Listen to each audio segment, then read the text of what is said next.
na umano'y magiging limitado ang kontrata ng aktor dahil may balak itong lilipat sa ibang bansa. May kumakalat ring issue na umano'y binibenta na ng aktor ang kanyang franchise sa isang sikat na fast food chain ng bansa.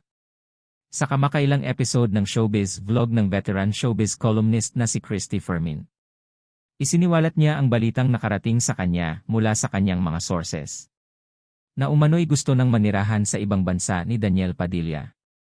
Bukod pa rito, isiniwalat rin ni Christy Fermin na nakarating rin sa kanya na hindi pa umano tapos si Daniel Padilla sa pagbibenta ng kanyang mga naipundar at mga ari-arian na nakuha niya mula sa kanyang pagtatrabaho bilang artista sa loob ng mahigit na 13 years.